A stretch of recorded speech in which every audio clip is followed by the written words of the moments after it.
Y acá estamos, una vez más en el barro, gracias por acompañarnos de nuevo. Último tramo de la campaña electoral, estamos a prácticamente horas, el viernes a la mañana, desde las 8 de la mañana, ya no se van a poder hacer discursos, anuncios, encuestas, trampas, ni lo que sea, que después se hace todo, pero de una manera y todo, la conversación es, mirá que estuvo canchero este como violó la veda y todas esas cuestiones. Pero bueno, estamos con uno de los precandidatos a diputados nacionales por la ciudad de Buenos Aires, por Juntos, por uno de los sectores de Juntos, por un sector de la Unión Cívica Radical. Se llama Adolfo Rubinstein. Todos ustedes lo conocieron a Rubinstein como ministro y como secretario de Salud de la Nación durante el gobierno de Mauricio Macri. Le damos la bienvenida y muchísimas gracias, Adolfo, por recibirme en el barro, por meter las patas en el barro, como decimos acá.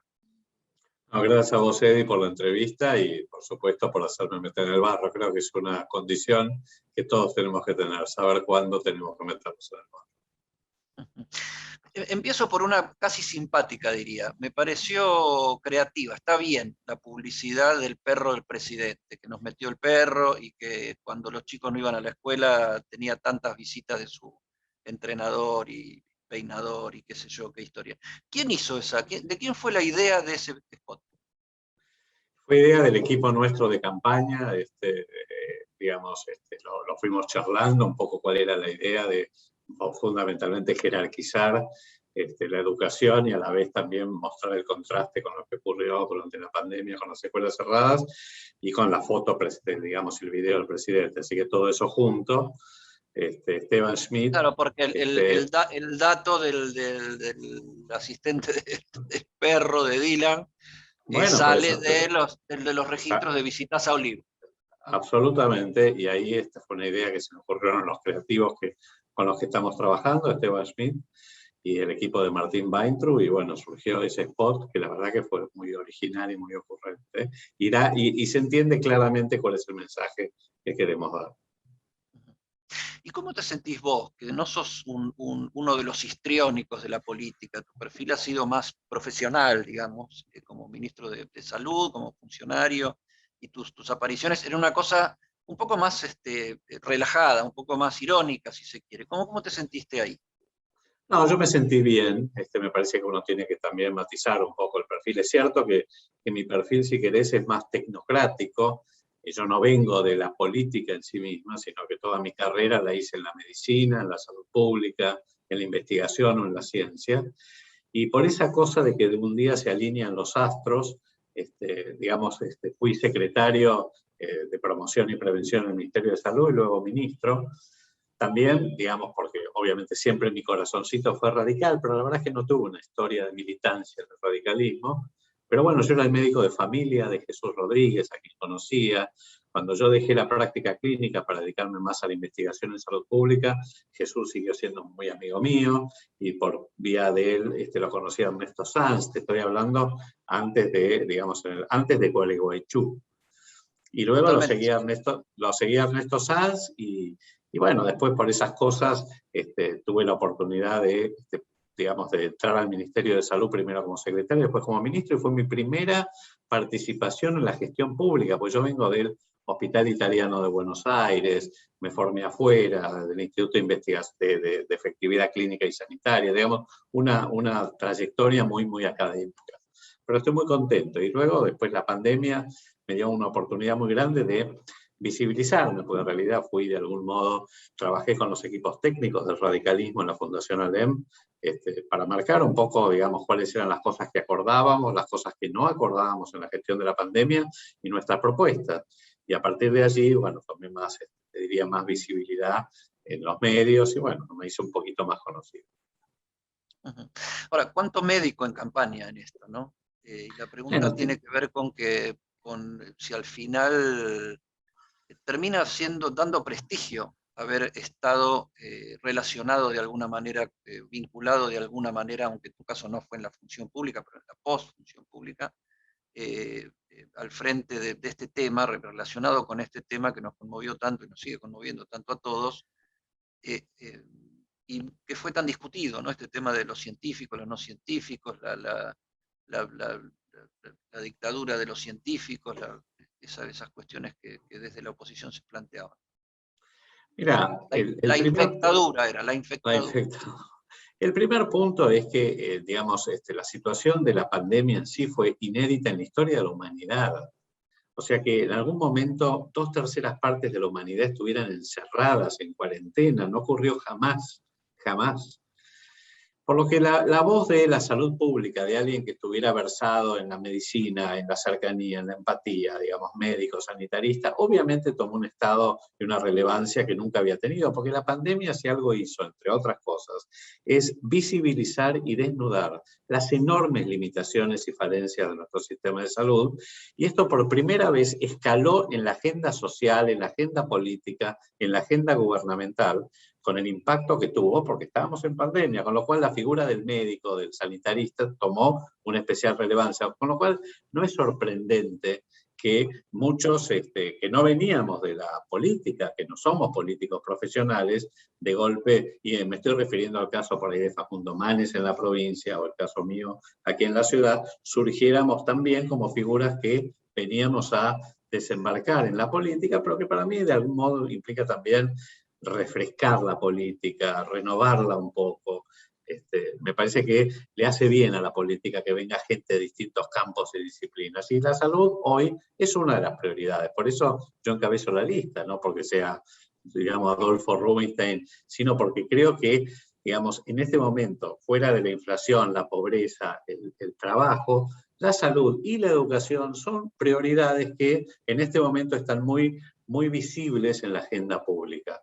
Y por eso yo soy quien encabeza la lista de Adelante Ciudad, en Juntos por el Cambio en la ciudad, y Mónica Marquina, que es una especialista en la educación y que además estuvo muy presente en todo lo que significó el retorno a las aulas, es la segunda. Uh-huh. Vos mencionabas en tus orígenes el Hospital Italiano, donde tengo entendido que ahí conociste a Fernán Quirós, que es el ministro de Salud de la ciudad, alguien que ha hecho un carrerón, diría yo, porque es una de las personas con mayor prestigio, por lo menos lo que dicen las encuestas, en la ciudad de Buenos Aires, y te diría que un poquitito más allá también. Ahora, no están en posiciones exactamente iguales, tal vez porque no están en partidos iguales, pero Quirós, ¿qué es? Es una posición más blanda, más Corea del Centro, digamos, dentro del planteo y de estas cosas de los halcones, las palomas y todas esas divisiones que se arman. Mira, Fernán, bueno, yo fui jefe de residentes de Fernán, te estoy hablando, con Fernán compartimos, yo por lo menos 25 años en el Hospital Italiano, o sea, nos conocemos muchísimo, Mucho. compartimos pero mucho, muchísimo. Desde la cosa profesional, la cosa social, la cosa, digamos, fuimos colegas durante mucho tiempo. Yo creo que Fernán lo que pasa es que hay cosas, obviamente él está en la función pública, es como si yo fuera ministro, con lo cual, digamos, uno tiene que tener muchísima más cautela, obviamente, que cuando no lo es, cuando no está en la función pública. Yo creo que Fernán fue siempre muy prudente, muy mesurado, y yo te diría que yo no estuve tan lejos de esa, por supuesto con menos responsabilidades directas, pero también traté de dar un discurso prudente, tratar de no especular con el pánico, con el miedo, y me parece que la misma línea que siguió Fernán como funcionario, de algún modo seguí yo como vocero, si vos querés, justamente para, digamos, no generar esta cosa de terrorismo que en algún momento, digamos, con la pandemia se generó de uno y de otro lado. Yo creo que me parece que hacía falta una voz más reflexiva, más basada en datos, en la evidencia científica, y que fuera un poco más prudente y que fuera más empática. La gente estaba muy preocupada, sufrió mucho, sigue sufriendo mucho, y me parece que uno tenía que tener una actitud muchísimo más responsable. Yo creo que Fernán, si tiene el prestigio, que es un tipo brillante, siempre es un tipo brillante, pero si ahora consigue el apoyo que tiene, que es realmente importantísimo, tiene que ver con la empatía que demostró a lo largo de toda la pandemia. ¿Vos crees que en el futuro de la Argentina puede llegar a haber un médico en la presidencia como Facundo Manes y un médico en la ciudad de Buenos Aires como Fernán Quirós o vos? No veo por qué no, en realidad no es que eso esté en mis planes, pero hemos tenido a Arturo Illia, por decirte a alguien, digamos, un médico, y un médico de familia, un médico de barrio, un médico que estaba, digamos, en la atención permanente. Yo creo que si los médicos tenemos una característica es que justamente por nuestra profesión y este oficio, esta capacidad de escuchar, de reflexionar, de empatizar, de entender el sufrimiento, de abrazar a la gente en su dolor, me parece que es algo que está muy, muy, muy dentro nuestro. Yo soy médico de familia y a mí, digamos, todo lo que yo, digamos, no solo lo que estudié, sino lo que aprendí en la práctica, tiene que ver con eso, de estar cerca de la familia, cerca de la gente. Y me parece que si vos de golpe te dedicás a la política, bueno, esas habilidades, esa cosa aprendida, ayuda mucho. O sea que yo no estoy obviamente en campaña con nadie, pero veo cómo funcionan las cosas y cómo funcionan los discursos. Estoy viendo que hay a Facundo Manes, que es un poco la cabeza de este fenómeno, ¿no? Porque es el que ha tenido más exposición y ha salido más al combate, incluso interno dentro de la alianza, de la coalición opositora, que lo tratan mucho como de versero, ¿no? Como de, tiene un discurso romántico y qué sé yo. Y vos hablas de esto, de la empatía y de la relación, y parece que el médico en política fuera una especie de De mano mago, santa, de de mano mano santa, santa. Y de no, yo lo veo Payumbanda. también en el tema de que vos ponés un economista y es serio, y acá los pronósticos que más fallaron en la historia argentina fueron los de los economistas. Bueno, lo decís vos, no lo digo yo. Mirá, No, acabo no, de lo, estar... lo- lo digo yo porque me parece así. Obvio, a ver, ojo, no es que esté probado que los médicos en carrera van a No, ser brillantes estadistas. No, los muchachos tienen una carrera por delante y veremos. obvio. Pero los que lo dicen no vienen con unos pergaminos intachables. Coincido con vos. Mira, recién acabo de venir, o sea, vine manejando rapidísimo, estuve recién en Avellaneda con Facundo Manes, digamos, en una recorrida con él, con lo cual yo lo conozco a Facundo desde hace muchísimos años y compartimos muchísimo esto. Y realmente hay que verlo en acción. Es algo sorprendente, Eddie. O sea, la empatía y la conexión emocional que tiene con la gente. Es algo diferente. A mí me sorprendió, y mira que yo soy médico. Yo creo que probablemente, como vos decís, desde la medicina uno tiene otras habilidades comunicacionales que son diferentes a las de los políticos tradicionales, que son todos abogados o algunos economistas, pues esa también es la verdad. No estoy diciendo que nos va a ir bárbaro con los médicos y nos fue mal con los abogados, pero la verdad es que es una manera de ver las cosas distintas y de comunicarse con la gente. Si eso de algún modo te da ventajas competitivas, entre comillas, para ser o no político, la verdad que no lo sé, que hay que verlo en la cancha, como así vos, no está dado esto. Pero claramente en un momento de tanto dolor y sufrimiento como el que hemos pasado a lo largo de todos estos últimos casi 2 años, año y medio, con la tragedia sanitaria y obviamente todas las consecuencias que tuvo la cuarentena estricta, la gestión de la pandemia, en la economía, en la pobreza, en la educación, en la cosa emocional. Bueno, definitivamente, digamos, el médico aparece como, si querés, como sanador. Obviamente uno no pretende ser un payo, un banda, porque esto, digamos, yo y Facundo igual, más allá de que tengamos o no conexión emocional, somos gente que hace práctica y, digamos, basada en la mejor evidencia científica, empírica, pero claramente está presente la búsqueda de un perfil diferente y en un médico probablemente encuentren Es otras es características. otra sensibilidad por un trato más concreto con la gente. Más humano, más cerca de la gente, porque uno está acostumbrado a lidiar con el dolor, es así, te guste o no te guste en cualquier especialidad, y ni que hablar si uno es médico de familia. Adolfo, ¿te arrepentiste de no haber sido más duro o haberle dado el portazo a Macri cuando le bajó el precio al Ministerio de Salud y lo hizo secretaría? Mira, lo pensé, obviamente en el momento en que se produjo eso, me sentí muy incómodo y hablé con Marcos Peña, hablé con el presidente, por supuesto, fue una decisión que no tuvo que ver con salud, tuvo que ver con digamos, en ese momento, con una decisión política de reducir la estructura decisional en menos cabezas, bajaron de 21 o 22 ministerios a creo 10, 11, o sea, a la mitad. Y yo creo que fue una decisión equivocada, así se lo dije en su momento y se lo repetí varias veces. Ahora, si vos me preguntás si esa decisión afectó, digamos, las políticas sanitarias o el presupuesto o la operación del Ministerio de Salud, no la afectó, la verdad que no la afectó. Por eso todavía fue más, digamos, simbólico, pero a la vez más absurda la decisión de degradar el ministerio. Ahora, cuando uno lo ve bajo el lente de la pandemia, hoy, claro, parece una decisión ya mucho más disparatada, pero hay que mirarla en un contexto de crisis económica, de mucha presión en el gobierno.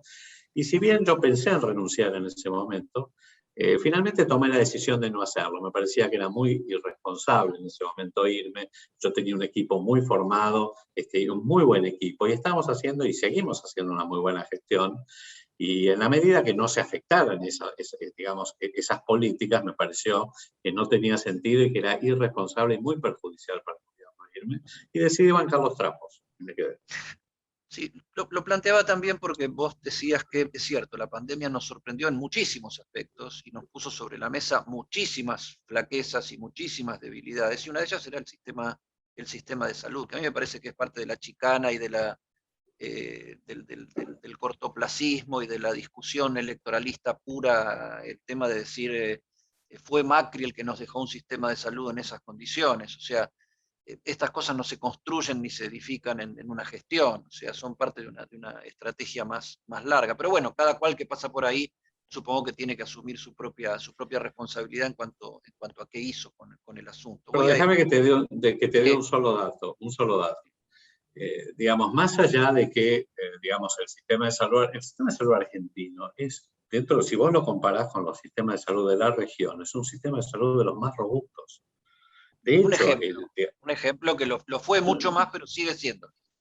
exacto, no sé si hoy es un ejemplo, pero claramente es un sistema de salud mucho mejor y más robusto que el brasileño, que el chileno, que el uruguayo, definitivamente es esto. O sea que en ese sentido, nosotros venimos con un sistema de salud muy razonable, inclusive en la inversión y el gasto respecto a otros países de la región.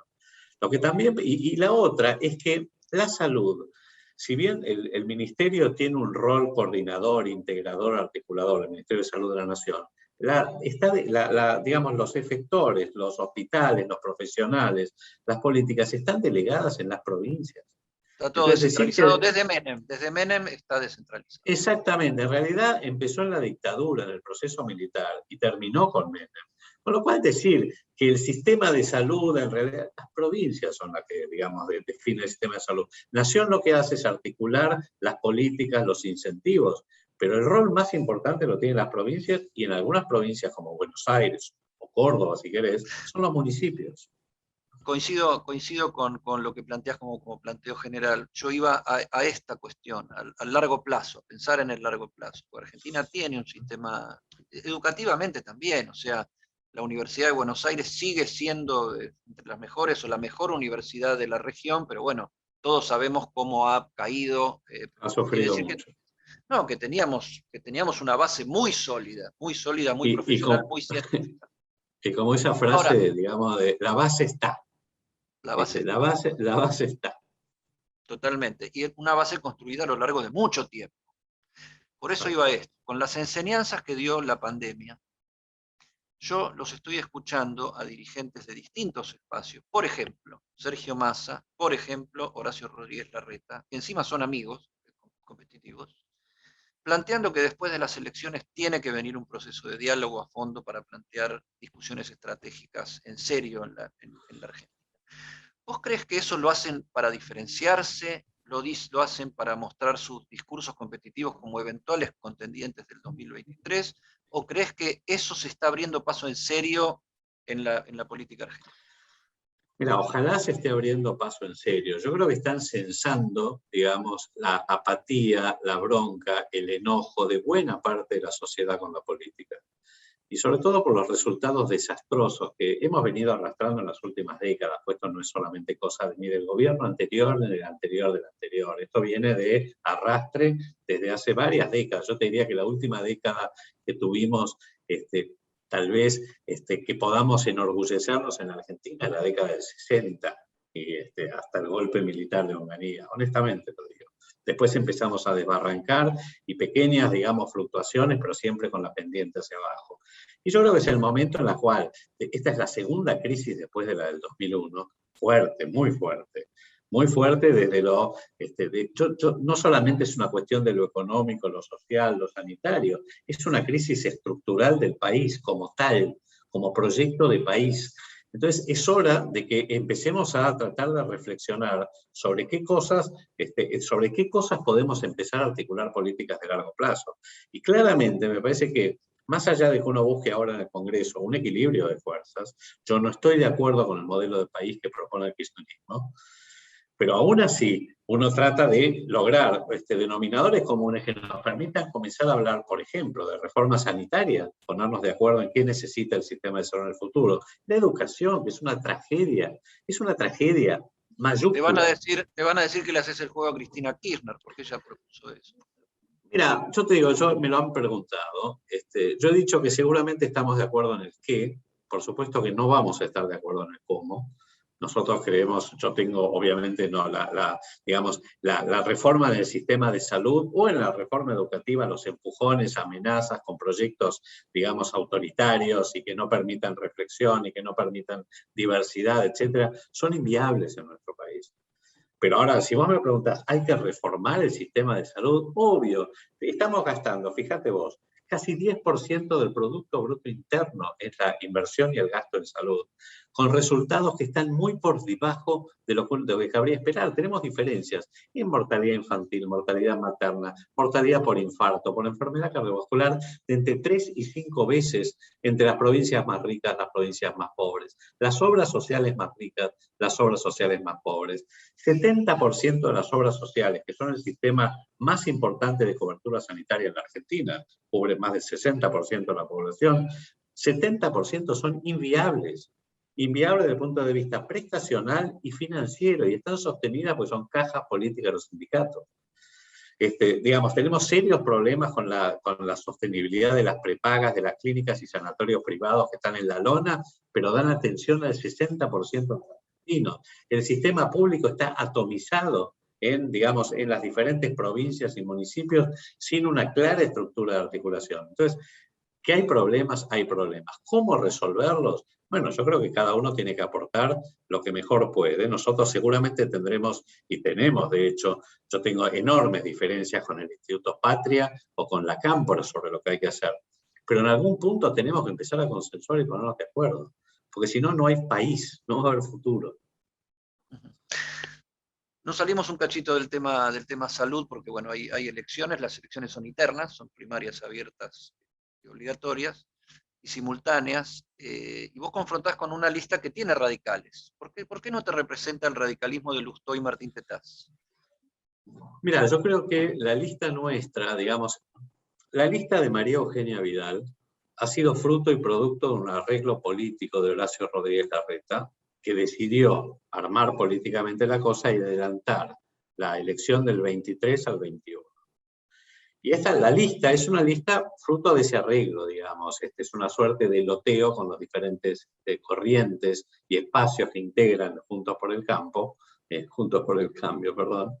Pero que en realidad... Ese queda para los anales de las campañas electorales. Juntos por el Campo. Te lo va a levantar la Cámpora, vas a ver.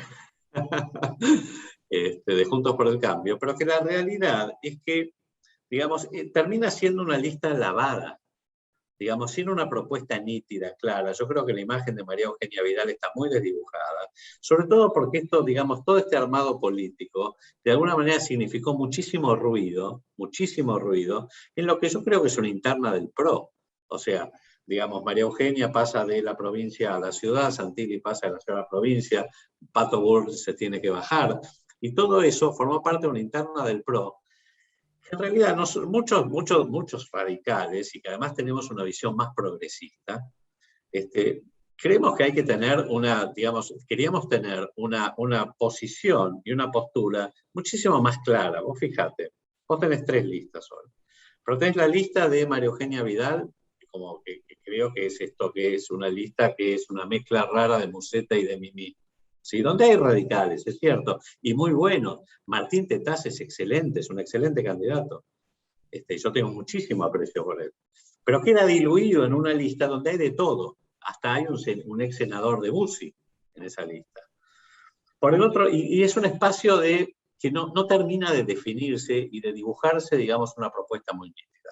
Con qué están de acuerdo, con qué están en desacuerdo. Por otro lado, tenés la lista de Ricardo López Murphy, que también es una persona honesta, digamos, y de una trayectoria impecable, pero representa un espacio liberal conservador. Y de una trayectoria radical, ¿no? Se llama Radical, exacto. Ya no es más Ricardo radical. Hipólito. Ricardo Hipólito. No, por supuesto sí, pero no es más radical. Se puede el radicalismo hacer mucho.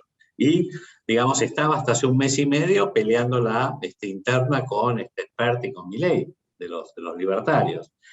Entonces, si no surgía nuestra lista, creo que Juntos por el Cambio, quedaba con, digamos, una suerte de pata reina. Nosotros creemos que somos en serio la pata progresista de Juntos por el Cambio. Le estamos dando, digamos, estamos tratando de ser de algún modo el alma de un sector del electorado de la ciudad de Buenos Aires que se ve progresista, que está de acuerdo con una agenda de transformación, salud, educación, ciencia y tecnología como prioridades, trabajo, agenda de derechos humanos, igualdad de oportunidades para los géneros, agenda medioambiental, que no están presentes en las otras listas, y probablemente esa gente se sienta un poco incómoda. Si quiere votar a Cambiemos, a Juntos por el Cambio, por ahí se sienta medio incómoda en votar a María Eugenia Vidal o López Murphy. Y yo creo que eso es el sector que representamos. ¿Qué quiero decir con esto? Que estamos ampliando el espacio, que estamos sumando. Si de golpe nosotros llegamos al 15%, que es el piso que tienen, digamos, para poder comenzar a intercalar candidatos, yo creo que vamos a enriquecer la lista que en noviembre va a enfrentar al kirchnerismo. Y es bueno que sea, es bueno. Es bueno que entre un sanitarista al Congreso, es bueno que entre una educadora como Mónica Marquina, eso es bueno. ¿Cómo ves esto que le planteó, ya que hablas de las otras listas, que le planteó Bullrich a Vidal y a Larreta, ¿no? Que ella era mejor candidata en esta opción? De alguna manera, vos decís que eso es así, más allá de tu interés o no tu interés, o sea, de que por lo menos era un perfil más nítido el que le daba a Patricia Bullrich. Te lo digo ya, yo no tengo ninguna duda que era la mejor candidata posible, sobre todo para lo que es el PRO, definitivamente. Definitivamente, Pato Bullrich era una buena candidata. No tengo dudas. El problema es que la imagen de María Eugenia está muy desdibujada. Ha perdido, yo creo que hay un problema de identidad ahí. Y yo creo que se está notando, hay un problema de identidad. Ella tenía, vos fíjate, en la provincia, cuando fue gobernadora, digamos, bueno, toda la cosa de la leona y la fuerza y todo el estilo que tuvo María Eugenia. Y yo estuve con ella en la gestión, y la he visto actuar. Y de golpe es como que desapareció, no sé, un año y medio, y de golpe aparece con un perfil totalmente diferente, y ahí creo que se desdibuja una identidad que era muy fuerte. Sí, queda como Gerardo Morales me decía el otro día, como habiendo desertado de una pelea. Y bueno, pero si vos ves quién estuvo, pues yo te voy a decir una cosa, Eddie. Pueden estar de acuerdo o no conmigo, o con Vito Brandoni, con Luis Brandoni, que forma parte de nuestra lista, pero estuvimos todo el tiempo, nos vieron en este año y medio, en la calle, en los medios, en los banderazos, estuvimos. Pero de golpe, entonces, bueno, la verdad es que no es que haya desertado, pero no estuvo. No, definitivamente no estuvo. Última por mi parte, salió López Murphy a hacer una adenda al menú de reparto una vez que estén terminadas las PASO, que la gente haya votado, en función de esto de la paridad de género y de cómo sea la repartija, teniendo que respetar la paridad de género entre quienes salieron primeros, segundos, terceros, y cómo se va a ir mechando esa composición. ¿Esto genera un conflicto interno? ¿Cuál es tu posición al respecto? Mira, yo la verdad que no participé ni tenía, si vos me preguntás, esto lo hicieron, digamos, creo que son, no sé si los apoderados o quienes de alguna manera fijaron los reglamentos internos de Juntos por el Cambio. Yo creo que hay que respetar la paridad de género, entiendo, digamos, y habrá que ver si pueden surgir o no excepciones, porque también es cierto que por un lado está la paridad de género y por otro lado está que la gente que, digamos, vote a la lista de López Murphy, vota fundamentalmente a López Murphy. Entonces, veamos cómo se va a resolver. Yo creo que hay que escuchar diferentes posturas y resolver. Vos lo planteás incluso no no terminando siendo vos el candidato eventualmente, sino tu compañera de Mirá, fórmula. si las reglas son las reglas y no se cambian, será así, digamos, será así. Creo que hay que charlarlo, me parece bien que hay que charlarlo, no hay que ponerse, digamos, demasiado duro con esto, hay que charlarlo, ver que existen o no alternativas. Me parece que es un tema que tal vez no haya sido considerado en el momento en que se hicieron los reglamentos internos, pero bueno, habrá que charlarlo. Igual lo que hay que respetar es la paridad de género y eventualmente, si tiene que haber una excepción, tendrá que ser aceptada por todas las partes. ¿Cuál es tu expectativa con la elección, Adolfo? La verdad es que, no sé, vos de esto sabés seguramente mucho más que yo. Yo creo que... No creas, no creo. Creo que menos. Mira, desde el punto de vista como por mi formación profesional, yo estoy muy cerca de la estadística, por mi formación de epidemiólogo. Y yo te diría que la metodología de recolección e interpretación de los datos es muy deficiente, por los mismos métodos que se usan para censar, digamos, la opinión pública. Yo, honestamente, y más por los pifies que han venido ocurriendo en las últimas elecciones, es difícil creer. A veces uno dice, bueno, ¿cuán creíbles, cuán confiables son estas encuestas? ¿Cuán operadas eventualmente están? Porque también es cierto que hay mucho de eso. La verdad es que no sé. También te podría decir, mirá, mi censado, por lo que yo veo, recorro, camino, veo, qué sé yo, es que llegamos al 15%. Pero sinceramente sería irresponsable si yo te digo algo concreto porque no sabemos. Estamos haciendo todo lo posible con los recursos escasos que tenemos, porque la diferencia de recursos entre nuestra lista y las otras, sobre todo la de María Eugenia, es abismal. No es abismal. Pero aún así estamos poniendo toda la carne en el asador y haciendo todo lo posible. Estoy todo el día en la calle, estamos en las redes, estamos con lo que podemos, tratando de convencer a la gente de que nos conozcan, de que sepan, digamos, por qué votar a nuestra lista en lugar de votar a las otras de Cambiemos. Y me parece que estamos logrando ese objetivo. Adolfo Rubinstein, muchísimas gracias por este encuentro. No, muchas gracias a vos, Eddie.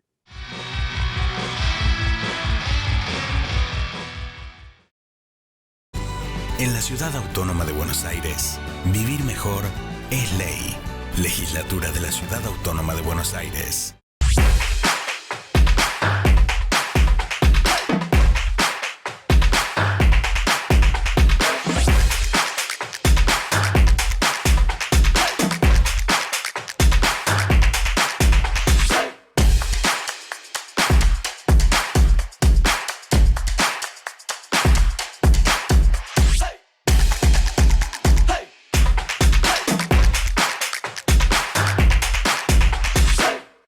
Ahora con cuenta DNI podés enviar y recibir dinero directamente con tus contactos de teléfono. Así de simple. Cuenta DNI. Banco Provincia.